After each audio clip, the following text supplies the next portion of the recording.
Hello everyone, welcome back to my channel. ఈరోజు నేను బతుకమ్మ తయారీ విధానం, మా ఇంట్లో బతుకమ్మ ఎలా తయారు చేస్తామో దాని గురించి కంప్లీట్ డీటెయిల్స్ మీకు ఈరోజు షేర్ చేసుకోబోతున్నాను. ప్లీజ్ ఎండింగ్ వరకు చూడండి. బతుకమ్మ అంటే బతుకునిచ్చే బతుకమ్మ. ఎంతోమందికి తెలంగాణ, ఎస్పెషల్లీ తెలంగాణ ప్రజలందరూ బ్రతుకుగా కోరేది బతుకమ్మ పండుగ. బతుకమ్మ పండుగ అంటే మామూలు కాదు. కొన్ని తరతరాలుగా, కొన్ని వేల సంవత్సరాల నుండి మా తెలంగాణ ప్రాంతంలో బతుకమ్మను నిర్వహిస్తున్నాము. అట్లా ఎట్లా కాదు, ఒక రేంజ్లో అనమాట. అంటే ఉన్నవాళ్ళు లేనివాళ్ళు అనే సంబంధం లేకుండా ప్రతి ఒక్కరూ పువ్వులను పూజించి, పువ్వులలోనే ఆ గౌరీమాతను పూజించే గొప్ప సాంప్రదాయం మా తెలంగాణలో ఉంది. ఈ పండుగ గురించి నేను ఆల్రెడీ 2-3 వీడియోస్ చేసినాను. మీరు నా ప్రివ్యూ వీడియోస్ చూడొచ్చు. బతుకమ్మ ఫెస్టివల్కి సంబంధించి. ఇంకా మా అమ్మ అనమాట, మా మమ్మీకి రీసెంట్గానే కళ్ళకి ఆపరేషన్ అయింది. అయినా ఇంకా అంతేకాదు, మళ్ళీ హ్యాండ్కి కూడా కొంచెం చిన్నగా ఫ్రాక్చర్ లాగా అయింది. అయినా మా మమ్మీ ఇంకా అట్లనే కొంచెం కష్టపడుతూ ఇంకా బతుకమ్మ చేస్తుంది. మా చిన్నప్పటి నుండి మా మమ్మీనే బతుకమ్మ చేస్తుంది అనమాట మా ఇంట్లో.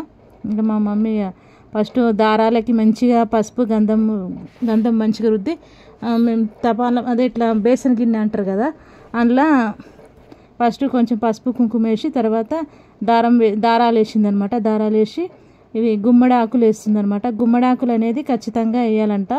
ఒక్కటన్నా గుమ్మడాకు వేస్తే గౌరమ్మకి చాలా ప్రీతి చెందుతుందంట, చాలా సంతోషపడుతుందంట. అందుకని బతుకమ్మకు ఖచ్చితంగా గుమ్మడాకులు వేయాలి. ఇంకా మా మమ్మీ బతుకమ్మకు గుమ్మడాకులు వేస్తుంది. అంతేకాదు, మాకు అదేందో కానీ మా ఇంటి ముందే అనుకోకుండా గుమ్మడి చెట్టు మొలిచింది మా ఇంటి పక్కకు. దానికి కొన్ని వందల ఆకులు ఉండే. బతుకమ్మ పండుగ స్టార్ట్ అయిన నుంచి వెళ్ళి ఉన్న ఆకులన్నీ ఒక్కొక్కరుగా వచ్చి అన్ని ఆకులన్నీ తీసుకెళ్ళిరు అనమాట. మాకు తెలియకుండానే దొంగతనం ఎత్తుకెళ్ళిరు.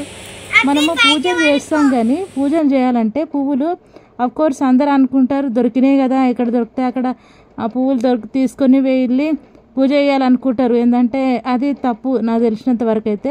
ఎందుకంటే పువ్వులను ఎప్పుడు దొంగతనం చేయొద్దంట. పువ్వులను ఎస్పెషల్లీ దేవుడికి సంబంధించిన, దేవుడికి ఉపయోగించే ఏ వస్తువైనా సరే కానీ దొంగతనం చేయొద్దంట. ఎందుకంటే వాళ్ళు ఈ చెట్టు పెంచిన వాళ్ళు కానీ ఆ వస్తువుకి అధిపతి అయిన వాళ్ళు కొంచెం బాధపడ్డా, కలకల అనిపించినా కానీ ఆ పూజా ఫలితం అనేది వాళ్ళకి దక్కదంట. అందుకే కానీ మనకు సాధ్యమైనంత వరకు ఎదుటి వ్యక్తిని అడిగి, ఆ చెట్టు యొక్క యజమానిని అడిగి చెప్పాలన్నమాట. ఇట్లా మాకు పూజ చేసుకోవాలనుకుంటున్నాం, 4 పువ్వులు ఇస్తారా అని అడగానంట. మంచిగా వినమ్రపూర్వకంగా అడిగి తీసుకోవాలంట. ఒకవేళ వాళ్ళు వద్దంటే సరే అని వెళ్ళిపోవాలంట. కానీ దొంగతనంగా మాత్రం అస్సలు పువ్వులు దొంగతనం చేయొద్దంట. ఎందుకంటే అది దొంగ పూజ కిందికి సమానం అవుతుందంట. నేను ఈ మధ్యనే ఒక వీడియో చూసిన. ఇదంతా ఎందుకు ఇలా చెప్తున్నానంటే, మన విలేజెస్లో ఎట్లుంటుందంటే, ఎవరింట్లో నన్ను చెట్టు ఉందనుకో, విలేజ్ అనే కాదు ఎక్కడైనా సరే, వాళ్ళ ఇంట్లో చుట్టుపక్కల వాళ్ళందరికన్నా వాళ్ళ చెట్టు మీదనే ఉంటుంది. ఎప్పుడెప్పుడు పువ్వులు తెంపుకెళ్దామా, ఎప్పుడెప్పుడు మన ఇంట్లో పూజకు పెట్టుకుందామా అన్నట్టు ఉంటుంది. కానీ అది చాలా తప్పు. అవసరమైంది మనకు ఖచ్చితంగా పువ్వులు కావాలనుకుంటే కనుక 10 రూపాయలు ఖర్చు పెట్టైనా సరే పువ్వులు కొనుక్కొని, మరి దేవుడేమి మొత్తం హారాలు నిండారా హారాలు వేయాలని కోరుకోడు. మనం భక్తితో సమర్పించే ఒక్క పువ్వునైనా సరే భగవంతుడు స్వీకరిస్తాడంట. సో అందుకని మనం ఎప్పుడైనా సరే పూలు దొంగతనం చేయకుండా, పూలే కాదు పూజకు సంబంధించింది మాత్రమే కాదు, ఏ వస్తువు ఏ వ్యక్తిదైనా సరే, ఎలాంటి వస్తువైనా సరే మనము వాళ్ళకు తెలియకుండా లేదా వాళ్ళని మోసగించి తీసుకోవడం చాలా అంటే చాలా తప్పు అంట. ఎందుకంటే ఇది కర్మ సిద్ధాంతం అనేది ఒకటి ఉంటుంది. కర్మ సిద్ధాంతం అంటే ఇప్పుడు ఈరోజు నువ్వు ఎవరికైతే చేస్తావో రేపటి నాటికి నీకు అదే రిటర్న్లో అంతకన్నా 100 రెట్లు వేగంతో తిరిగి వస్తుందంట. మనం మంచి చేస్తే మంచి, చెడు చేస్తే చెడు. సో అందుకని మనం తెలిసినంత వరకు నిజాయితీగా, ఒకరిని అన్యాయం చేయకుండా, ఒకరి ఆస్తులకు కానీ సొమ్ములకు కానీ దేనికైనా కానీ వాళ్ళ దొంగలించడం అట్లాంటివి చేయొద్దంట. అది ఇంకోటి నమ్మించి మోసం చేస్తారు. అది కూడా చాలా చాలా అంటే చాలా పాపంతో కూడుకున్న పని అంట. అందుకే మనం ఎప్పుడైనా సరే ఎవరి వస్తువుల మీదే ఆశపడొద్దంట. ఎందుకంటే మనకు భగవంతుడు ఎంత ఇస్తాడో అదే మనది. వేరే వాళ్ళ దగ్గర ఉందని చెప్పేసి మనము కుతంత్రాలు చూపించేటోళ్ళని చాలామంది చూస్తుంటాం, కానీ అది కూడా చాలా తప్పు. ఎందుకంటే మనకు ఎంత ప్రాప్తం ఉంటే అంతే అందుతుంది. కొంతమందికి లగ్జరీ స్పూన్, గోల్డెన్ స్పూన్తో పుట్టిన వాళ్ళు ఉంటారు. వాళ్ళు ఏంటంటే లగ్జరీ లైఫ్ వాళ్ళ జీవితంలో ఉంటుంది. కొంతమంది నిరుపేదలు ఉంటారు, తినడానికి కూడా తిండి ఉండదు. కానీ కొంతమందికి ఏంటంటే మనం మిడిల్ క్లాస్ వాళ్ళం. కోర్స్ మిడిల్ క్లాస్ వాళ్ళంటే ఆశలు ఎక్కువ, ఆశయాలు ఎక్కువ, కానీ కళలు ఎక్కువ, అన్నీ ఎక్కువే. కానీ మనకు ఆర్థికంగా కొంచెం వెనుకబడి ఉంటాం. కానీ ఎవరికి ఒక చేయి చాపి బతకకుండా ఉండాలనుకునే ఒక నిజాయితీగా ఉండే పర్సన్స్ ఉన్నారంటే అది ఒక మిడిల్ క్లాస్ వాళ్ళే. కోర్స్ నేను ప్రౌడ్గా ఫీల్ అవుతాను మేము మిడిల్ క్లాస్ వాళ్ళమని. ఎందుకంటే మా తాతల తరతరాల నుంచి కూడబెట్టిన ఆస్తులు ఏమీ లేవు, మా తండ్రులు కూడబెట్టిన ఆస్తులు ఏమీ లేవు. ఉన్నంతలో ఏదో భగవంతుడు ఇచ్చిన కాడికి సొంత ఇల్లు, సొంతంగా ఎదుగుతున్న వాళ్ళలో అందులో మేము ఒకటనమాట. ఇదంతా ఎందుకు చెప్తున్నారు, బతుకమ్మ గురించి చెప్పాలి కదా మీరు అనుకుంటుండొచ్చు. కోర్స్ పూల గురించి టాపిక్ వచ్చింది కాబట్టి, పూలు అంటేనే బతుకమ్మ కాబట్టి, బతుకమ్మ అంటేనే మన తెలంగాణ స్పెషల్ కాబట్టి ఇంకా దీని బై వన్ దాని గురించి టాపిక్ తీసుకోవడం జరిగిందనమాట. మా మమ్మీ ఇంకా ఫస్ట్ గునుగు పువ్వు, తంగెడు పువ్వు పెట్టింది, తర్వాత గునుగు పువ్వు, తర్వాత బంతి పువ్వులు పెట్టి మధ్యలో ఇట్లా నింపుతుందనమాట. ఎప్పుడే కానీ బతుకమ్మ ఇప్పుడు ఈ మధ్య మన కాలంలో చూస్తున్నాం మనము రకరకాల డిజైన్స్తో కూడినటువంటి బతుకమ్మలు చేస్తున్నారు. కోర్స్ మీ టాలెంట్కి, మీ క్రియేటివిటీకి hats off. But one thing ఏంటంటే మనము బతుకమ్మ అంటే ఏదైనా సరే అది లోపల ఎంటీ ఉంచి పైన డెకరేషన్ చేయడం అది కూడా తప్పేనంట. ఎందుకంటే విగ్రహాలు కూడా కొంతమంది ఇట్లా లోపల ఖాళీగా ఉండి ఓన్లీ పైన డిజైన్ ఉన్న వాటిని అట్లాంటివి మనము వాడొద్దంట, అట్లాంటివి మనం ఎంకరేజ్ చేయొద్దంట. అంటే ఎందుకంటే అమ్మవారి లోపల పూర్ణత్వం ఉండాలి. పూర్ణత్వం ఉంటేనే ఆ వస్తువైనా మనిషి అయినా ఎలాంటి విగ్రహాలైనా కూడా అవి సంపూర్ణమైన అనుగ్రహాన్ని అందిస్తాయంట, సంపూర్ణత్వము ఏర్పడుతుందంట. నేను ఎక్కడో ఇది చదివినాను, అందుకే నేను మీకు ఈ విషయం చెప్పాలనుకుంటున్నాను. ఎందుకంటే కోర్స్ మీరు అందరూ డిఫరెంట్ టైప్లో థర్మాకోల్ షీట్స్తో కానీ, ప్లాస్టిక్ డబ్బాలతో కానీ, ఇట్లా కబోర్డ్తో వాటితో ఇట్లా డిజైన్గా పూలతో డెకరేట్ చేస్తున్నారు. అవన్నీ నేను అంటే ఇన్స్టాగ్రామ్లో, ఫేస్బుక్లో, వాట్సాప్లో ఇట్లాంటి వీడియోస్ ట్రెండింగ్గా అవుతున్నాయి కాబట్టి మీకు ఈ విషయం షేర్ చేసుకుంటున్నాను. సారీ ఏమనుకోవద్దు, ఎందుకంటే ఇది నా ఒపీనియన్ కాదు, మన తరతరాలు వస్తున్నటువంటి ఆచారాన్ని మనం ఆచారంగానే అనుసరిస్తూ ఇందులో కొంచెం యాడ్ చేస్తే బాగుంటుందని నా ఒపీనియన్. ఎందుకంటే లోపల అనేది ఎంటీ ఉండకుండా మొదలు కూడా ఏదన్నా పువ్వులు లాంటివి, కొమ్మలు లాంటివి ఏదైనా వేసి కూడా అట్లా పెడితే కూడా బాగుంటుందని చెప్పేసి చెప్పడం జరుగుతుంది, ఏమనుకోవద్దు. కోర్స్ ఈ దేవి నవరాత్రులు జరుగుతున్నాయి. మనందరికీ ఇష్టమైన దసరా పండుగ మా తెలంగాణలో అయితే ఇంకా చెప్పనవసరం లేని పెద్ద పండుగలు ఏదైనా ఉందంటే అది ఈ దసరానే. ఈ 9 రోజులు బతుకమ్మ ఆడతారు కదా, 9 రోజులు మళ్ళీ దసరా. ఈ దసరాతో ఎండింగ్ అవుతుంది. కానీ చాలామంది ఇప్పుడు దుర్గామాత దీక్ష తీసుకున్న వాళ్ళు, భవానీ మాత దీక్ష తీసుకున్న వాళ్ళు ఇట్లా వాళ్ళ ఇష్టపూర్వకంగా మనస్ఫూర్తిగా 9 రోజులు చాలా నిష్టగా ఉంటూ అమ్మవారికి నచ్చినంతలో వాళ్ళకు సాధ్యమైనంత వరకు చాలామంది చాలా రకాలుగా పూజలు, వ్రతాలు అట్లా చేస్తున్నారు. ఇది చాలా గొప్ప విషయం అని చెప్పొచ్చు. ఎందుకంటే ఈ కాలంలో ఇది ముఖ్యంగా కలియుగం అంటేనే ధర్మము 3 పాదాల మీద అధర్మం ఉంటే ఒక కాలు మీద ధర్మం నడుస్తుందంట. కానీ మన కలికాలంలో ఉన్నాం కాబట్టి ఈ కలికాలంలో మనం పూజలు, వ్రతాలు కూడా ఎంత ఎక్కువ చేసుకుంటామో అట్లనే ధర్మాన్ని కూడా ఆచరించాలని మన హిందూ ధర్మం తెలియజేస్తుంది. సో మనం హిందూ ధర్మం అంటే ఏదో మాటలకి అందరికీ చూపించుకునేది కాదు, మన మనస్సులోంచి, మన ఆత్మలోంచి, మన బుద్ధిలోంచి పుట్టుకొచ్చేదే నిజమైన ధర్మం అని నా ఒపీనియన్. ఏ భగవంతుడైనా కానీ మనస్సు, ఆత్మ, బుద్ధి ఈ మూడింటిని కలగలిపినప్పుడు వచ్చే ఏకత్వం నుండి వచ్చిందే మంచి జ్ఞానం అంటారు కదా, ఆ జ్ఞానపూరితమైన ఆలోచనలతో ఎలాంటి ఆలోచన చేసినా ఎలాంటిది ఆచరించినా కానీ అది సత్ఫలితాలను ఇస్తుందంట. సో మనం ఎప్పుడైనా సరే ధర్మం పరంగా ఉండాలి. ఇప్పుడు కొంతమంది అనుకుంటారు ఏదైనా తప్పు చేసినప్పుడు ఎవరికి తెలుస్తుందిలే, వీళ్ళు ఏమనుకుంటారులే, వాళ్ళకి తెలుస్తుందా, నాకు నేను నచ్చినట్టు నేను ఉంటా అన్నట్టుగా ఎదుటి వ్యక్తిని ముంచేయాలని చెప్పి అట్లా కొంతమంది ఆలోచిస్తుంటారు కదా. అప్పుడు వాళ్ళకు ఎవరికి వాళ్ళు ఎక్స్ప్లెయిన్ చేయనవసరం లేదు, నేను ఇట్లా నేను అట్లా అని. కానీ భగవంతుడు అనేవాడు ఉంటాడు మనకు. ప్రతి ఒక్కరికి ఎలాంటి కర్మాలు చేస్తే అలాంటి ఫలితాన్ని ఇవ్వడానికి భగవంతుడు ఎప్పుడు ఎవరికి లీస్ట్ వాళ్ళకి రాసి పెడతాడంట. మనం బ్యాంకులో డిపాజిట్ భగవంతుడు మనకు ఒక బ్యాంక్ అకౌంట్ ఇస్తాడంట.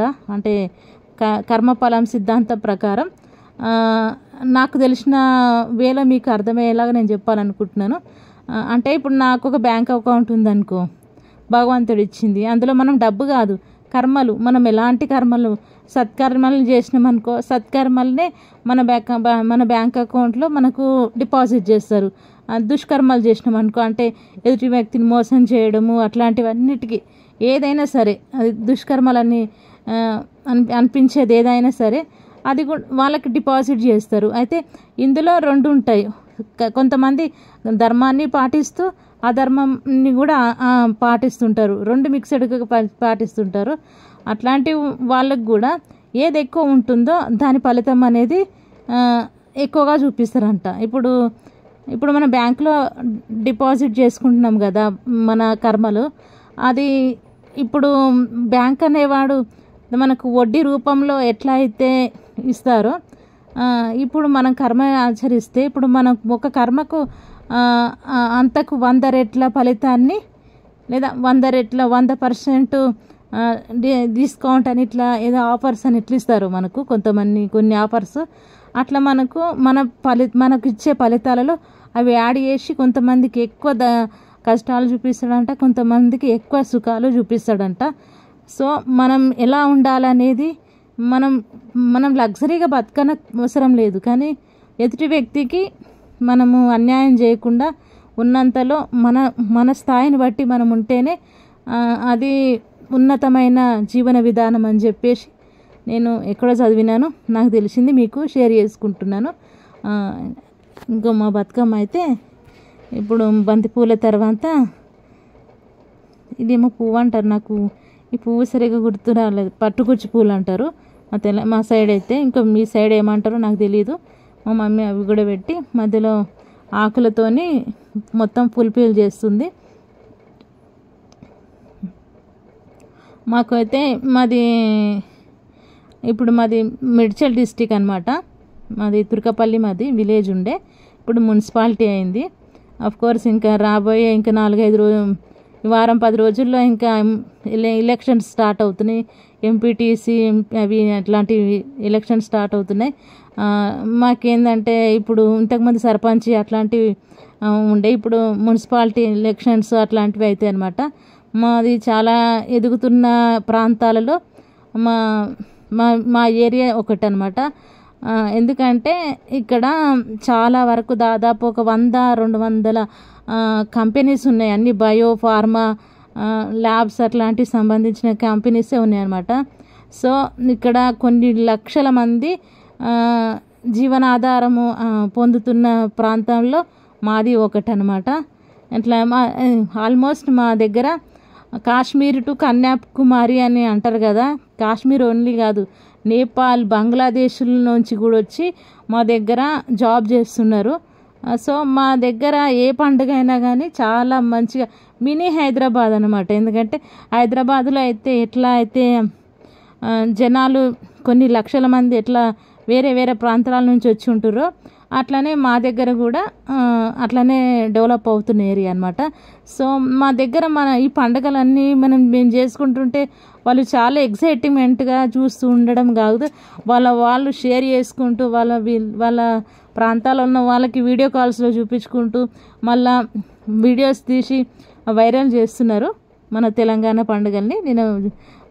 మనకి తక్కువగా అనిపిస్తే కానీ వేరే వాళ్ళకి చాలా విచిత్రంగా కొత్తగా అనిపిస్తుంది కాబట్టి వాళ్ళకి చూపించుకుంటారు అనమాట. ఇదండి మా విలేజ్లో జరుగుతున్నటువంటి బతుకమ్మ పండుగకు సంబంధించిన డీటెయిల్స్. నేనైతే చాలా అంటే చాలా ఎంజాయ్ చేసిన. ఎందుకంటే అన్ని రోజులు ఈ 9 days కంటిన్యూగా వర్షం కొట్టింది, కానీ అదేందో నిన్న బతుకమ్మ పండుగ రోజు మాత్రం మాకు అసలు వర్షం కొట్టలేదు. నాకు అక్కడికే నాకు చాలా భయం వేసింది. అమ్మో వర్షం వస్తే ఎట్లా, నాది వీల్ చైర్ ఎక్కడ తడిచిపోతుందో, నేను ఎక్కడ తడిచిపోతానని చెప్పేసి భయపడ్డా. కానీ లక్కీగా బతుకమ్మ గౌరమ్మ తల్లి నేను బతుకమ్మని పండుగలో పార్టిసిపేట్ చేయడానికి నాకు ఒక మంచి అవకాశం ఇచ్చిందని నేనైతే అనుకుంటున్నా. ఇప్పుడైతే మళ్ళీ ఒక రౌండ్ బంతి పువ్వులు పెడుతుంది మా అమ్మ. ఇంకో విషయం చెప్పాలంటే ఈసారి దసరా అనేది చాలా తొందరగా వచ్చింది. ఎప్పుడైనా సరే బతుకమ్మ పండుగ వచ్చినప్పుడు గునుగు పువ్వు అనేది బాగా ఇట్లా వండి మంచిగా పువ్వులు బాగా పూస్తుండే. ఈసారి ఏంటంటే లేతగా ఉన్నాయి అనమాట, చాలా అంటే చాలా లేత పువ్వులు. అవి సరిగా ఎదగలేవు, కానీ అయినా చాలా పువ్వులు పెట్టి ఇట్లా చేస్తున్నాం అనమాట. దొరికిన వాటిల్లో కొంచెం బెటర్ ఉన్న పువ్వుల్ని తీసుకొని బతుకమ్మకు పెట్టడం జరిగింది. ఇంకో మా సాహితి, మా శ్రీరామ్ వాళ్ళ వైఫ్, మా కజిన్ బ్రదర్ వాళ్ళు అనుకోకుండా నిన్న పండుగ రోజే రావడం జరిగింది. ఇంకా బతుకమ్మ పండుగ ఫస్ట్ టైం నేను మా కజిన్స్తో అందరితో కలిసి చేసుకున్నాం. మస్తు అనిపించింది. మన ఫ్యామిలీ మెంబర్స్ అందరితో పండుగ చేసుకుంటే ఆ కిక్కే వేరు. ఎందుకంటే చాలామంది అనుకుంటారు ఇండివిజువల్గా చేసుకుంటే, అన్నిటికీ ఇండివిజువాలిటీ సెట్ కాదు. కోర్స్ మరి ఫ్యామిలీ మెంబర్స్ అందరు ఉండి ఇట్లాంటి మా కోడల పిల్ల ఇప్పుడు అటు వెళ్ళింది.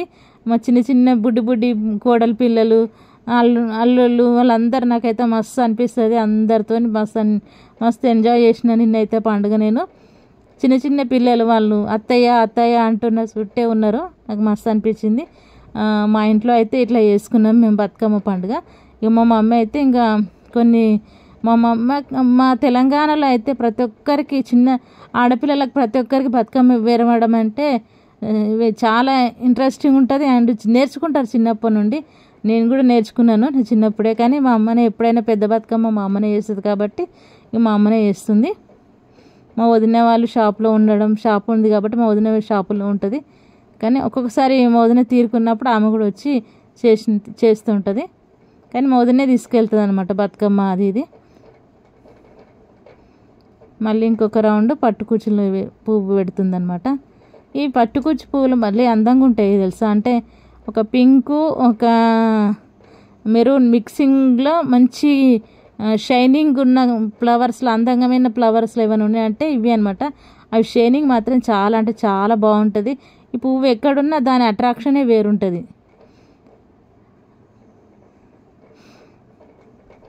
ఇప్పుడు ఇవి పెట్టుకోవడం జరుగుతుంది. దీని తర్వాత మళ్ళీ ఇంకా వేరే పువ్వులు సెట్ చేస్తుంది. మేము ఈసారి ఎక్కువ శాతం బంతి పువ్వులే పెడుతున్నాం. ఎందుకంటే బంతి పువ్వులు చాలా ఎక్కువ దొరుకుతున్నాయి.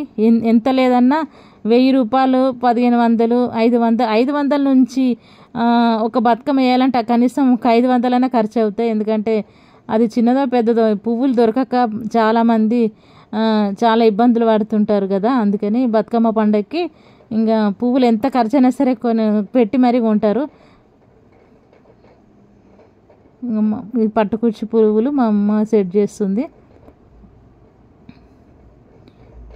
అన్ని పువ్వులు ఒక ఎత్తు, బంతి పువ్వులు ఒక ఎత్తు. ఎందుకంటే బంతి పువ్వులకు ఉండే థిక్నెస్, బ్యూటీనెస్ అసలు ఏ పువ్వులకు ఉండదు. ఆయన ఎక్కువ రోజులు నిల్వ ఉండే పువ్వుల్లో బంతి పువ్వులు కూడా ఒకటే అని చెప్పుకోవచ్చు. ఇప్పుడు మా అమ్మ పెట్టడం జరిగిపోయింది. నేను వాయిస్ ఎందుకు తీసేసినానంటే మధ్యలో మా కోడలు అల్లర్లు అవి ఉండే అనమాట. ఇదండి మా బతుకమ్మ ఎలా ఉందో చూసి చెప్పండి. అండ్ మీ వాల్యుబుల్ కామెంట్స్ కూడా ఇవ్వండి. ఎందుకంటే నేను మీ ఒపీనియన్స్ కూడా తీసుకొని మీకు ఎలాంటి వీడియోస్ చేస్తే నా నుండి మీకు ఎలాంటి వీడియోస్ కావాలనుకుంటున్నారో అలాంటివి కూడా చెప్పండి. డెఫినెట్లీగా నేను ఖచ్చితంగా మీకు నచ్చినట్టుగా వీడియోస్ చేసి మీ అందరికీ ఇంకా కొంచెం దగ్గర అవ్వాలన్న ఒక కోరికతో నేను వీడియోస్ చేయడం జరుగుతుంది. ప్లీజ్ నా వీడియోస్ నచ్చినట్టయితే లైక్ చేయండి, షేర్ చేయండి. ప్లీజ్ కామెంట్స్ పక్కన ఉన్నటువంటి హైప్ అనే ఆప్షన్ని క్లిక్ చేసి నా వీడియోకి కొంచెం బూస్టింగ్ ఇస్తారని నేను మనస్ఫూర్తిగా అనుకుంటూ మరోసారి అందరికీ బతుకమ్మ పండుగ శుభాకాంక్షలు. అందరికీ ఆ బతుకమ్మ తల్లి ఆశీస్సులు అందాలని మనస్ఫూర్తిగా కోరుకుంటూ